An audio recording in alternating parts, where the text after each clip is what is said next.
5 subject இப்போ நம்மளுக்கு கொடுக்குறாங்க.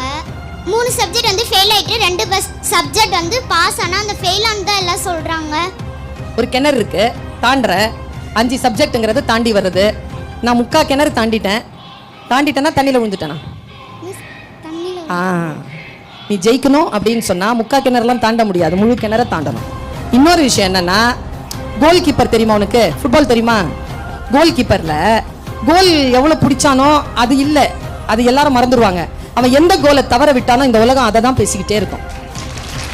படிச்சிருவியோ அப்படின்னு கேட்கிற புத்தகத்தை ஐயோ என்னால படிக்க முடியாதுன்னு புத்தகத்தை மூடிட்டேன்னா புத்தகம் ஜெயிக்குது. ஏய் படிக்கிறேன் பார் ஒன்னு, படிச்சு ஜெயிச்சிட்டேனா புத்தகத்தை நீ ஜெயிக்கிறாய். என் குழந்தையே, உன்னை ஜெயிக்கும் புத்தகம் இன்னும் இந்த பூமியில் வரவே இல்லை என்று நம்பு. எந்த புத்தகத்தை திறந்தாலும் உன்னால் புரிந்து கொள்ள முடியும் என்று நினைத்து புத்தகத்தை கையில் எடு. நீ ஃபெயிலே ஆக மாட்டாய். இந்த பேராசிரியை உனக்கு நான் ஆசீர்வாதமாய் சொல்லுகிறேன். நீ ஜெயிக்க பிறந்த குழந்தை. படிச்சு மட்டும் பாத்துரு.